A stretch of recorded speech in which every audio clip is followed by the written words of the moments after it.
I need advice, and I need it fast, but first, let me explain what happened today. My name's Noah. I just survived something I can't explain. I'm sitting in my truck right now, heater blasting, hands still shaking as I type this out of my phone. I should be calling someone. The police maybe? But who's going to believe what I'm about to tell you? It started as a simple weekend trip to decompress after a brutal week at work. I've been ice fishing since I was a kid, and there's something meditative about sitting in a tent on a frozen lake, waiting for a bite. No phone service, no emails, just you and the ice. I drove out to Drifting Lake around 7 a.m. It's a pain in the ass to even find. I only knew about it because my friend's dad told me about it a while ago, and even then, I had to search for it on satellite maps. Access point requires a solid 30-minute drive down a maintenance road that's barely maintained at all. Today, it was worse than usual, patches of ice making the whole drive feel like playing Russian roulette with my truck's alignment. I saw the tire tracks from other vehicles, so at least I knew I wasn't completely crazy for attempting it. But every time my wheels slipped, I questioned my life choices. But that's exactly why I like Drifting Lake. A terrible access keeps most people away. Except today. There were more people than I expected. I counted maybe 15 other fishermen spread across the lake, their pop-up tents dotting the ice like colorful mushrooms. A couple of guys near the shore were unloading their gear from a sled, and one of them gave me a friendly wave as I passed. "Any better luck out here before?" I called over. "First time a Drifting Lake," he shouted back. "But he said it's worth the drive, though." "Usually is," I replied, giving him a thumbs up. Further out, I passed an older guy who was already set up, sitting on his bucket outside his tent, a thermos of coffee. He nodded at me as I walked by. "Hell of a drive to get here," I said. "Always is," he agreed with a chuckle. "Be sitting in traffic on the regular lakes." I found a spot about 70 yards from the nearest tent, started setting up. That's when things started going wrong. First, I stepped into a fishing hole that hadn't completely frozen over. The shock of icy water soaking through my boot nearly made me slip, and I spent 5 minutes trying to wring out my sock in the freezing wind. Then the wind itself became a problem. I've set up this tent 100 times, but today the gusts were relentless, whipping the fabric around and nearly yanking the poles from my hands. At one point I lost my grip and the tent pole swung back, the metal end missing my temple by maybe an inch. Felt like whooshing past my face and actually heard it whistle. If it had connected, I'd probably be unconscious in the ice right now. And finally, after 20 minutes of fighting with the damn thing, I got the tent secured. I was sweating, despite the cold, frustrated, and already wondering if this trip was a mistake. But I was here now. Might as well fish. I drilled my main hole, watching the auger chew through 8 inches of solid ice. Then I drilled a second hole about 3 feet away from my underwater camera. It's a nice setup, right? One that I'd invested in last season. Lets me see what's happening below the ice, check if fish are actually down there or if I'm just wasting my time. I dropped the camera down and watched the monitor as it descended. Murky greenish water, some vegetation, and the occasional flash of something small darting past. It's normal lake stuff. I didn't see any decent-sized fish, but I'd give it time. The first hour passed quietly. Too quietly, actually. I kept expecting to hear the usual sounds of other fishermen. People calling to their buddies, the whine of augers drilling new holes, maybe some laughter, complaints about the cold. But I heard nothing except wind and the occasional creak of ice settling beneath me. Around 9:30 a.m., I heard the first splash. It came from somewhere to my left, maybe 50 or 60 meters away. I figured someone had caught something and was hauling it up to their hole. A few minutes later, another splash from a different direction. Then another. I checked my own line. Nothing. Not even a nibble. Camera showed the same empty water. Another splash closer this time. Then what sounded like someone shouting, but the wind made it hard to tell. Could have been excitement over a catch or someone calling to a friend. Ice fishing lakes can be weird with sound. Sometimes voices carry perfectly, sometimes they get swallowed by the wind. I went back to watching my line, adjusting my jig, trying to stay patient. The splashing continued intermittently, always from different directions. I started to find it annoying. If everyone else was catching fish, why wasn't I getting any action? Then I heard this scream. It was unmistakable this time, a genuine, terror-filled scream that cut through the wind, close, very close, maybe from the tent nearest to mine. I scrambled out of my shelter, nearly tripping over my bucket in my haste. The screaming had stopped as abruptly as it started, but I ran towards where I heard it, my boots slipping on the ice. The tent was maybe 70 meters away, bright orange fabric flapping in the wind. As I got closer, I could see the entrance was unzipped and hanging open. "Hey!" I shouted. "Are you okay in there?" No response. I reached the tent and looked inside. Empty. The guy's gear was scattered around. His rod was lying on the ice, his bucket tipped over, but what made my stomach turn was the fishing hole. I mean, it was huge, not the standard 8-inch diameter you drill with an auger, but easily 3 feet across. The edges looked chewed or broken inward, chunks of ice scattered around it, leading to that hole were drag marks. 2 parallel lines scraped across the ice like someone had been pulled. I stared at that hole, my brain refusing to process what I was seeing, and then I heard it. A wet, sucking sound like something large moving through water just below the surface. I backed away slowly, my eyes locked onto that too large hole. That's when I noticed something that made my blood freeze, colder than the air around me. All the other tents were collapsed, every single one of them. 15 brightly colored shelters that had been standing when I'd set up were now just deflated piles of fabric on the ice, and near each one I could make out dark circles, enlarged fishing holes, just like the one in front of me. The splashing sounds I'd been hearing all morning suddenly made horrible sense. I was alone on the ice. I ran back to my tent, my mind racing. I needed to pack up, get off this lake immediately. My hands shook as I started throwing gear into my bag, forgetting organizing, forgetting about being careful, just grab what I could and go. And that's when I glanced at the camera monitor. The screen showed murky water, but something was different. The camera was panning, being pushed by a current, and as it turned, I saw it.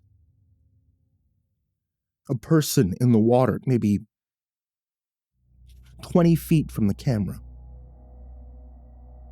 My first thought was horror. Someone had fallen through the ice. Someone was drowning right now, and I was watching it happen on a screen. But that thought lasted maybe half a second before my brain started screaming that something was wrong. The person was just floating there, not struggling, not thrashing, not doing anything a drowning person would do, just suspended in the water, completely still except for the gentle drift of the current.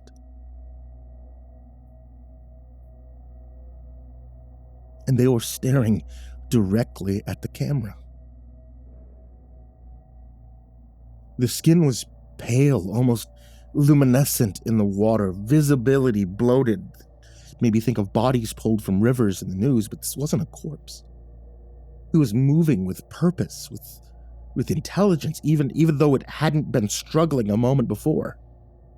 The face was human, eyes, nose, mouth, all in the right place, but the eyes were too wide, unblinking. They caught what little light filtered down in a way that made them reflect like an animal's. The skin had a strange sheen to it, almost waxy, and that's when I noticed the neck. There were slits along the sides, 3, 4 on each side, opening and closing rhythmically, like gills, like it was breathing underwater. My brain tried to rationalize it. Weird lighting, murky water, shadows playing tricks, but then the person started swimming toward the camera, and any hope of rational explanation died. No human moves like that underwater. It didn't kick its legs or pull with its arms the way a swimmer would. It glided, moving with a fluid grace that was completely wrong. Its arms extended in front of it as it got closer, and I could see the hands clearly. The fingers, they were too long. There was webbing stretched between them, translucent webbing like a frog's feet connecting each digit. "Oh God," I whispered, and that broke my paralysis. I grabbed my phone, wallet, keys, shoved them into my pockets. Everything else, the expensive rod, the tackle box, the heater, I left it all. The monitor showed the thing getting closer, its pale face growing larger on the screen. I was halfway out of the tent when I heard the ice crack behind me. I didn't look back. I couldn't. But I heard the sound of ice breaking, of something forcing its way through a space too small for it, widening the hole with terrible strength. I heard water sloshing onto the ice, heard something that might have been breathing but sounded too wet, too wrong, and I ran. The ice was slippery, and I nearly fell twice, but horror kept me upright and moving. I could hear the wind in my own ragged breathing and my boots slipping on the ice, but I didn't hear anything behind me that somehow made it worse. I made it to shore, to my truck. I fumbled with the keys before finally getting the door open. I threw myself inside. I locked the door, my hands shaking so badly I could barely get the keys in the ignition. Only then did I look back at the lake.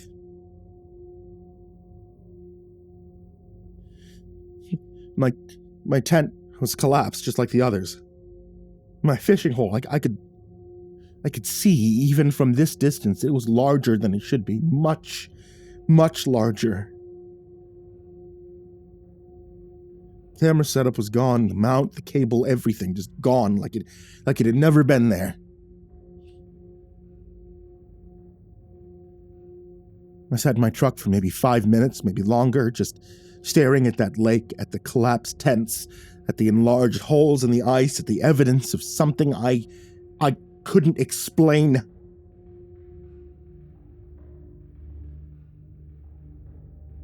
And then I drove home, following that same rough maintenance road, my wet sock squelching in my boot with every press of the gas pedal. And now I'm home and I don't know what to do. There's people gone, 15 fishermen who were on that lake this morning. I talked to some of them, the guy with the coffee thermos, the 2 buddies unloading their sled. They seemed like good people, just out for a day of fishing, like me. They had vehicles. I passed them at the access point on my way out. Someone's going to be looking for them. Families, friends, co-workers. People are going to notice they're missing. What do I tell the police? That something in the lake dragged them all under? That I saw a pale, bloated thing swimming towards my camera with webbed hands, gill slits in the neck. That it was intelligent enough to take my camera to eliminate evidence. They'll think I'm insane. Or worse, they'll think I did something to those people. I have no proof, no camera footage, no witnesses, nothing. Just my story about a creature in drifting lake that hunts ice fishermen. I keep checking the local news, but there's nothing yet about missing persons. Maybe no one's noticed yet. Maybe their families think they're still out fishing, that they'll be home for dinner. But they won't. I know what I saw. I know what's in that lake, but knowing and proving are 2 different things. And honestly, part of me wants to go back, not to Drifting Lake. I mean, never there again, but to other lakes, to other ice fishing spots. I've been doing this for 15 years. It's one of the only things that's helped me decompress, that gives me peace. But how can I? How can I sit on the ice now, knowing what might be underneath? Every fishing hole I drill from now on, I'll be wondering if something's down there, watching me. Every sound on the ice will make me jump. Every splash in the distance send me into a panic. Maybe that's the worst part of all this. That thing didn't just take those people, it took something from me too. The one hobby that made me feel grounded, gave me an escape from the stress of everyday life. So I'm asking you, what should I do? I mean, should I report this? Should I go to the police? Tell them what happened, even though they won't believe me? Or should I stay silent and hope that someone with more credibility, finds evidence of what's out there? I mean, those people are dead, or worse. And I got away, but I can't shake the feeling that it let me go, that it knew it had taken my camera, eliminated my proof, decided one witness with an insane story was better than no survivors at all.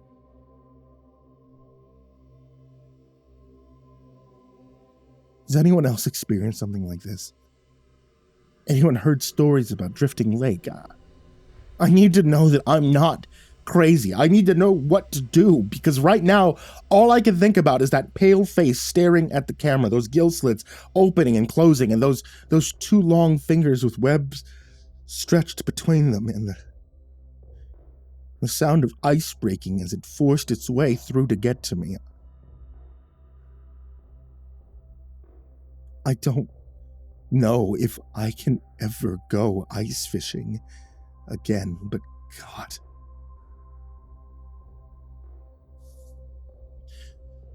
I don't want to give it up.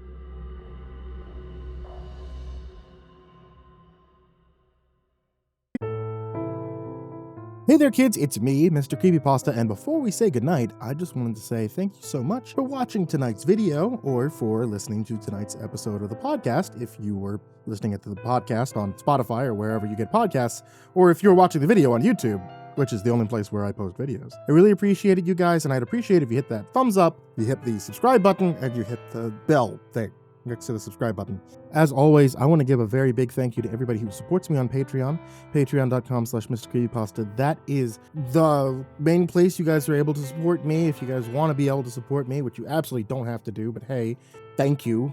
And especially if you guys like, you can become one of these wonderful people whose names I mispronounce. People such as Diana Kraus, AcidSystem, Benjamin 2003, Blake Rattler, Bottle Cooler, Brandon Mendoza, Caltuna, CoryxKenshin, Dakota Best, Daniel Poulsen, Dante Kinkade, Enchanted Buns, Eric Anthony Caruso, Estebean, 15 Squirrels in a Trench Coat, Galaxy Gremlin, Hades Nephew, himbojerry, Hourminsecond Time, Jay Kearns, Jedis Pet, Lou Cypher, Nick MC, Plant Piss, Red Shadowcat, Remember the Sun, Salty Surprise, Samara Lynn, Scary Stories Fuel Me 32, Seclude, Simba's Bloody Mojo, Sky Harbor, Smiley the Psychotic, Sully Man, Holly Sue, Team Leo 76, The Chavez Brothers, The Ginger Bros, Tommy Walters, Viceroy Scorn, William Wellington, X Reaper 69, XX Lucky Cat XX, Zabul, Shadow Gardens, and Peaceful Buddha. Thank you all so much for being here. And as always, sweet dreams.